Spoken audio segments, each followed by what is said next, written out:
Hello, welcome back to Not by Sight. We are on chapter 20. Things are heating up. We're just going to jump right in. How is she? Jack asked, having returned inside to his study to telephone his friend. Tired, but holding up, Marcus said through the line. I'd forgotten how thorough Cromwell's investigations can be. Jack leaned forward in his chair behind the desk. How thorough, Marcus? Easy, old boy. The inspector's only asking questions. Jack didn't miss the gravity in his friend's tone. Any progress? Not beyond what we already know. I did verify with the army that Colin Mabry is still reported missing, though no one is certain yet if his departure from the regiment was intentional.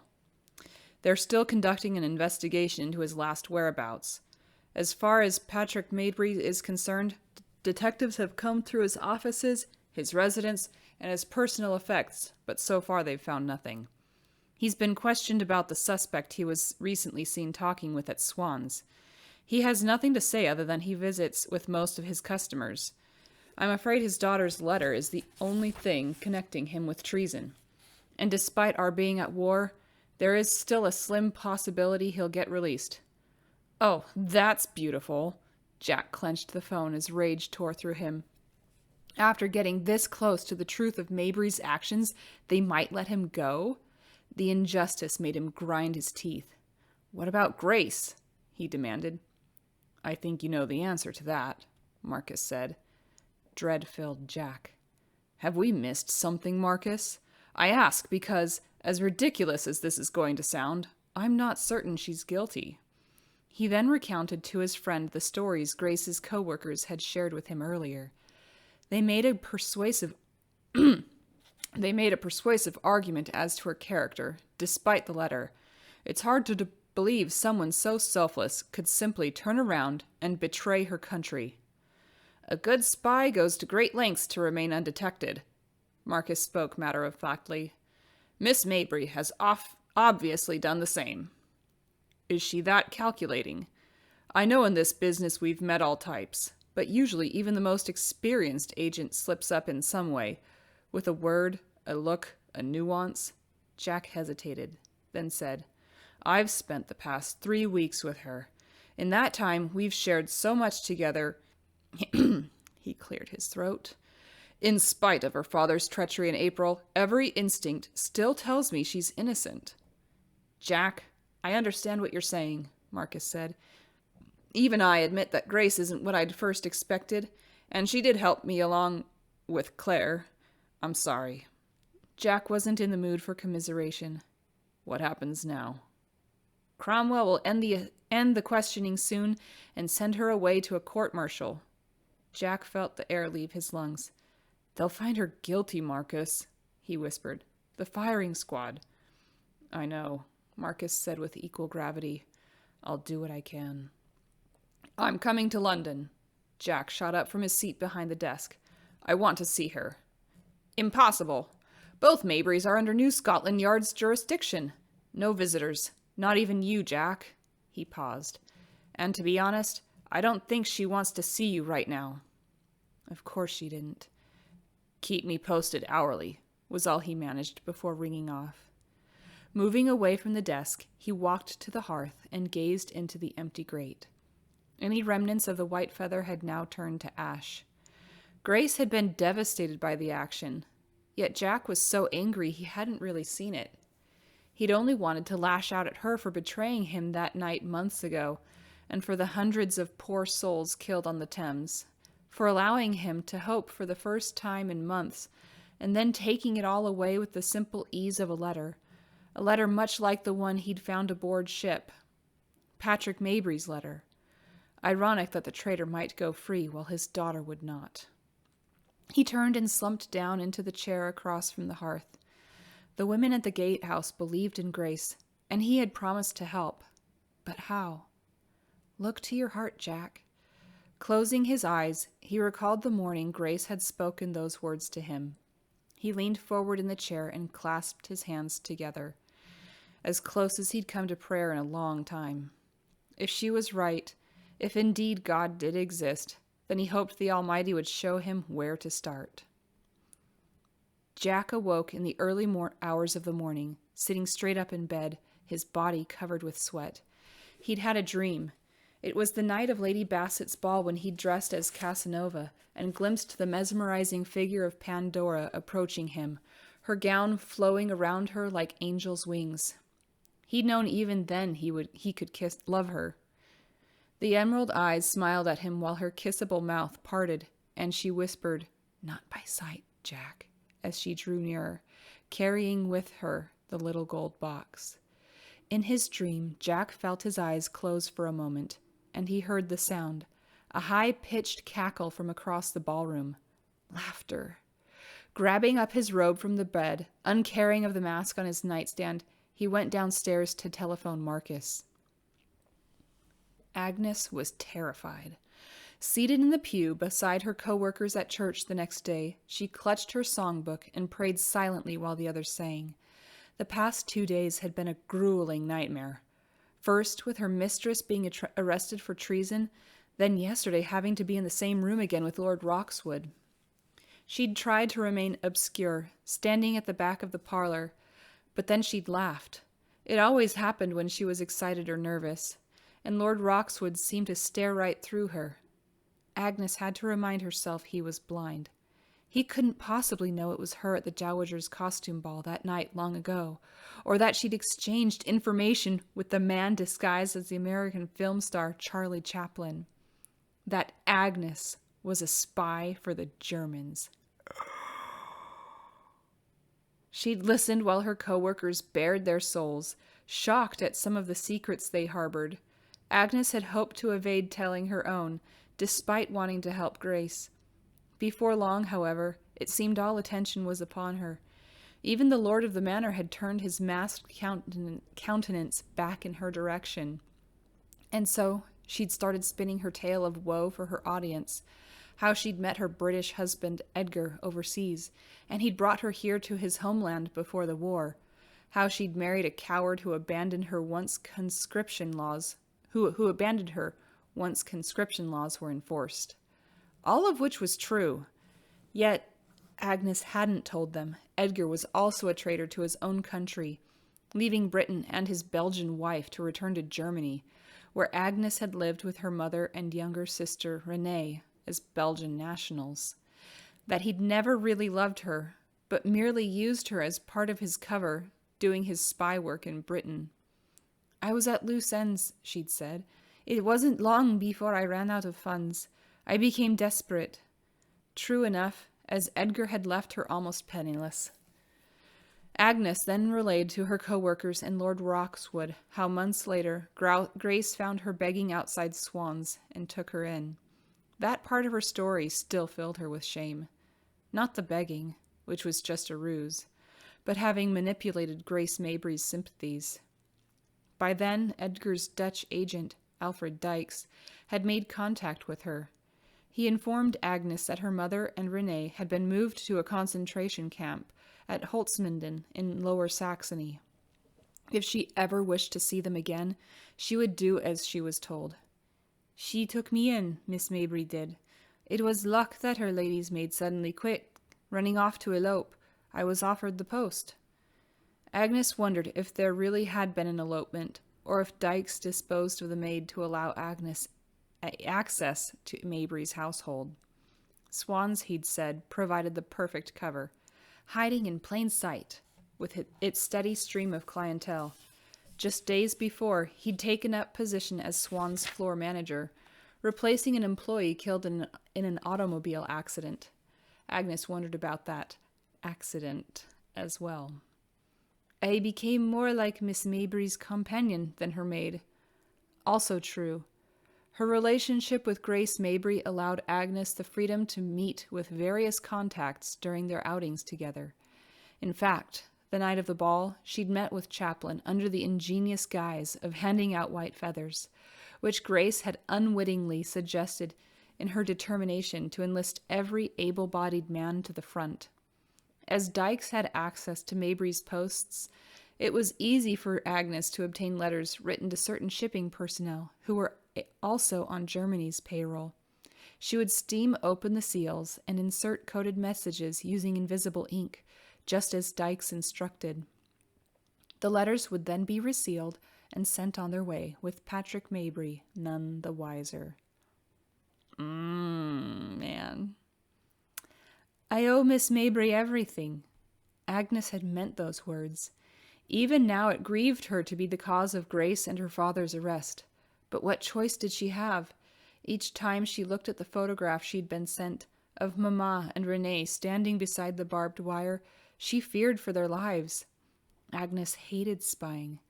There was one hope to cling to, though she knew it was likely a foolish one. That with Grace Mabry in jail, Alfred Dykes might finally leave her in peace. Unlikely, Agnes. He's just going to put you somewhere else. Aren't you coming, Agnes? Lucy's voice jarred her from her reverie.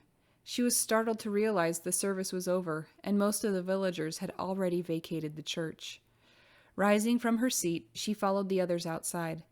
Despite the calm day and clear skies, Agnes felt a storm of emotions assail her. I'm a murderer. Enjoy your day, ladies, Mrs. Vance said. Tomorrow we'll finish up in the south field, and by Wednesday deliver the last cartload of hay to Margate. I hope I'll get to this time, said Becky, and despite her own troubles, Agnes caught the note of worry in her co-worker's normally cheerful voice. I need to see my family. Your sister Ruthie was just here. Is anything wrong? Miss Vance asked. Becky's cheeks reddened, and she quickly shook her head. You're just suffering a bit of homesickness, Mrs. Vance said. But the assignments have already been handed out, and since we've only a few days before we head to the next post, I suggest you make the best of it, Simmons. She scanned the rest of them. I seem to recall Grace telling us about a place, Camden Pond, I think it was. Her attention settled on Becky. Why don't you ride your bicycles over and go for a swim? It's a beautiful day, and you'll feel better. The notion seemed to lift Becky's spirits. She smiled, then turned to Agnes. Will you come with us? I'm not much of a swimmer, Agnes lied. How could she possibly think of going off to enjoy herself while Grace languished in prison? Lucy read her thoughts. I know you're worried about Grace, but Lord Roxwood promised to help, didn't he? And I'm sure he'll talk to Claire's friend. Marcus Weatherford is no friend of mine, Claire said, and he won't help. He's just like the rest of them, good for drinking and dancing and little else. Oh, Claire, that's not true, Lucy said. Look what he did for me. Yes, he helped you. Then he dragged our friend off to jail without saying a word to me or anyone else. Claire turned to Agnes, her gray eyes full of compassion. I believe Lord Roxwood still has feelings for Grace, she sighed, but he'll need a miracle to exonerate her. Indeed, Agnes thought miserably. If you don't mind, I'll stay on at church a few minutes more. I'll meet up with you later. Mrs. Vance offered a sympathetic smile. Of course. Take all the time you need. Being alone with God can bring comfort to a troubled mind. She touched Agnes on the shoulder. Take heart, my dear. We're all praying for Grace. Thank you, Agnes said. Oh, how she longed for that comfort. After the women departed, she returned to the cool interior of the church and sat in the pew she'd vacated just moments before. Bowing her head, she clasped her hands together and closed her eyes. What should she pray for? Grace would only be released if Sir Marcus discovered it was Agnes who had written the code into the letter. How could she pray for both Grace and herself at the same time? It would indeed require a miracle. Morning, Agnes. She started, turned, and sucked in a breath. Dykes! What'd I tell you? The devil himself sat next to her. Agnes quickly scanned the empty church, then turned to him. Why are you here? She whispered. I figured to find you here on a Sunday. You didn't go with the others. Eyes the color of amber pierced her. Guilty conscience, maybe? He smiled thinly. Still, It's good we got a bit of privacy. And Roxwood's an easier distance than Margate. Margate. The others thought she'd gotten lost, but Agnes had been meeting with Dykes. He'd been angry, demanding her immediate return with Grace Mabry to London. You should have come back to the city when you had the chance, he said, reading her thoughts. I had a feeling it was you and not Miss Mabry who wanted to leave in the first place. And now look at what you've done to her. Agnes's insides cramped with guilt. In Margate, she'd managed to stall for more time, telling him of Lord Roxwood's identity, Chaplin's pursuer, and a man of whom they both had knowledge. You were interested enough in Jack Benningham at the time to have me see what I could find out? His features hardened. And you promised me information. She reared back. I kept my word. Fortune had smiled on her when Violet Arnold arrived without a maid. While up at the manor, Agnes had eavesdropped on a conversation between Roxwood and Sir Marcus about a secret Q-port at Richborough. Did you now? He asked, arching a golden brow at her. I did send you her letter. The night of the dance, when the others had left, Agnes found inside her mistress's bag the letter Grace had started to her father. She coded it with the information she'd learned and posted the letter on Monday. Miss Mabry's in jail because of it, she added. Isn't that proof enough? Maybe, but it doesn't matter. He withdrew from inside his jacket a small, wrapped parcel. Take this. Agnes eyed the package with apprehension. How could she have been so stupid to think that even after Grace's arrest, this man would leave her alone? What is it? New instructions, he said in a low voice. Since your last letter was snatched up by the bobbies, you'll have to send another. But Miss Mabry is in jail. Whose letters can I use to send a message? You write it this time. Me? Panic squeezed her chest. Why don't I just tell you what I know, she said quickly. Then you can be on your way. His low chuckle echoed inside the church. You know that's not how we do business, Agnes. You put the information in writing so I can send it on to our friends. And your hands stay clean, she said bitterly. Where do I send this letter? I have no one back in London save Miss Mabry. Write to me at the Swans. Since both the father and the daughter are in jail. Agnes gasped. Patrick Mabry's in jail too? She didn't think the others knew. He nodded. Anyway, no one will notice if Miss Mabry's maid writes to Swan's floor manager asking for wages. A pause. His business seems to be going sour with the scandal, so your letter won't cause suspicion. In fact, I'm already handing out notices. So just code your letter like before and send it to me. But what if you're wrong? The police might decide to check my letter. He indicated the package. You'll be using a different kind of invisible ink, sodium nitrate. Unlike lemon juice, it can't be detected with heat, and it's fairly new, so the Admiralty won't be looking for it. Don't make me do this. Agnes didn't care that she sounded desperate. You've come too far, lovey, he said coldly. You not only have your mum and sister to worry about, but your own neck, too. He rose from the pew and eyed her sharply. Don't keep me waiting too long, or you'll find yourself standing with your mistress in front of the firing squad. Dykes left the church while blood pounded in Agnes's ears. With a sob, she got down on her knees and prayed fervently to God, begging to be released from the burden. Yet it seemed hopeless, for Dykes had been clear. Agnes would lose her family and her life if she failed. Good morning, Miss Mabry. Grace glanced toward the door of her cell. Sir Marcus. She raised herself to a sitting position on the bed. Why are you here? I thought to give you a bit of company this morning.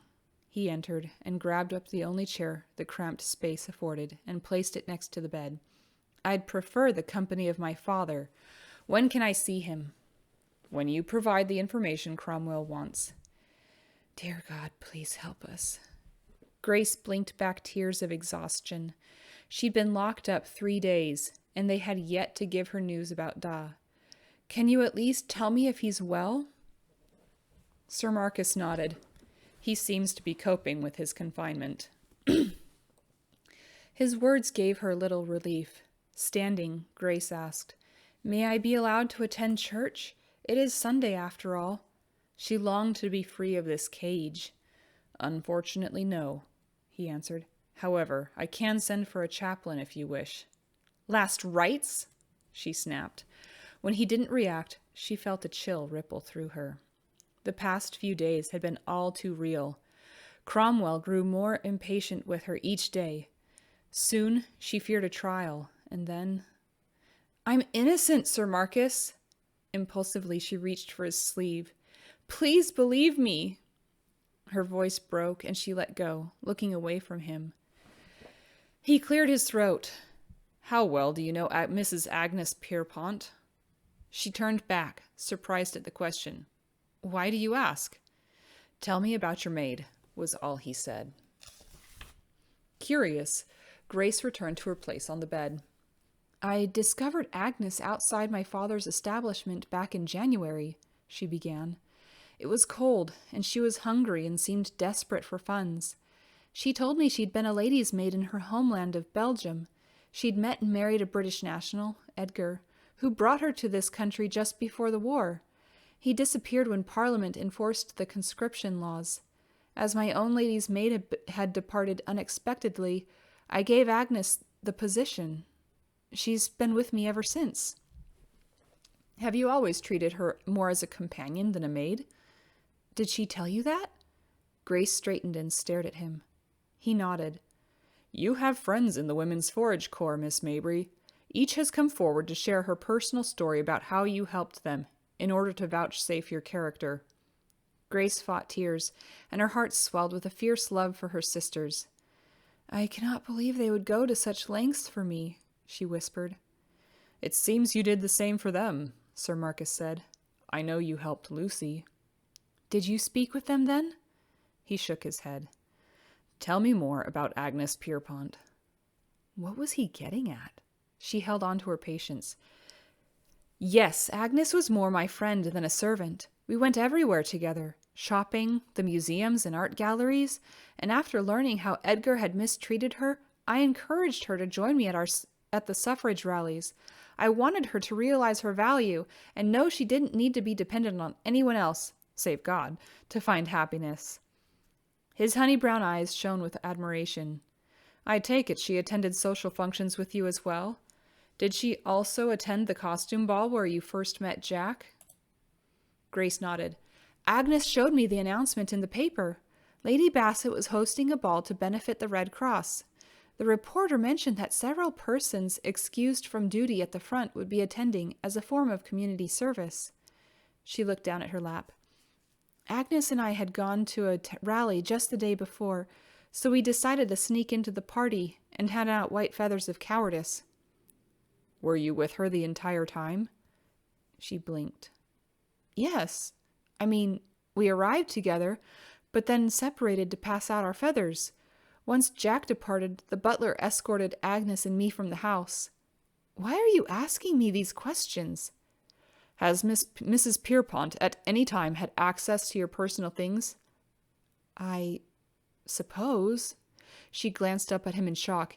"You don't think Agnes had anything to do with this? All of us kept our bags beneath our beds at the gatehouse. Anyone could have snooped." Her cheeks warmed. I confess, I did that very thing." He arched a brow. The day the pigs got out, I'd gone upstairs to fetch my heavy gloves. When I couldn't find mine, I thought to check and see if Agnes had a pair. There was a photograph in her bag, of her mother and sister, I think. She'd never shown it to me." "What did you do with the picture?"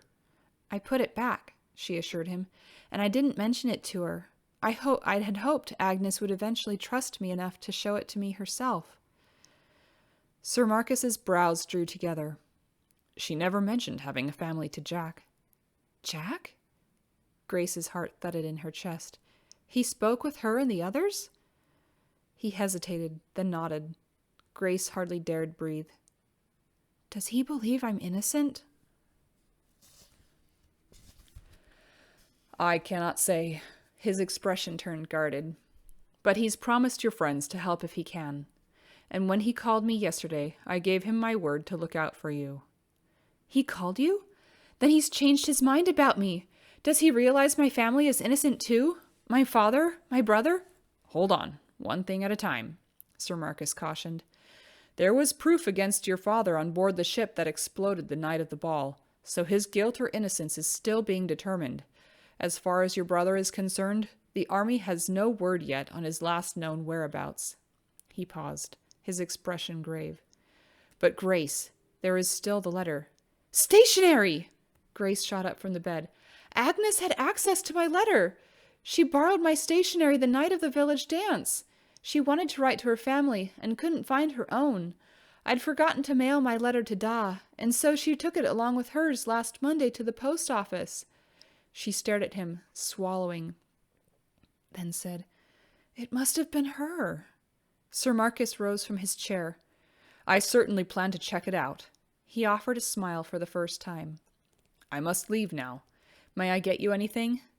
Grace searched his face, excitement coursing through her at the prospect of clearing her name and her father's. She also felt anger and hurt over the possibility Agnes had betrayed her. How could she have been so wrong about her maid, her friend? But through the tangle of her emotions, hope emerged, flooding her heart. Jack believed her innocent, or at least he wanted to. Yes, Sir Marcus. Freedom, she said softly. Please, I beg of you, get me out of this place. Major truth bombs being dropped. And we only have like 1, 2, 3 more chapters. We're almost done. Are they gonna figure out the truth in time?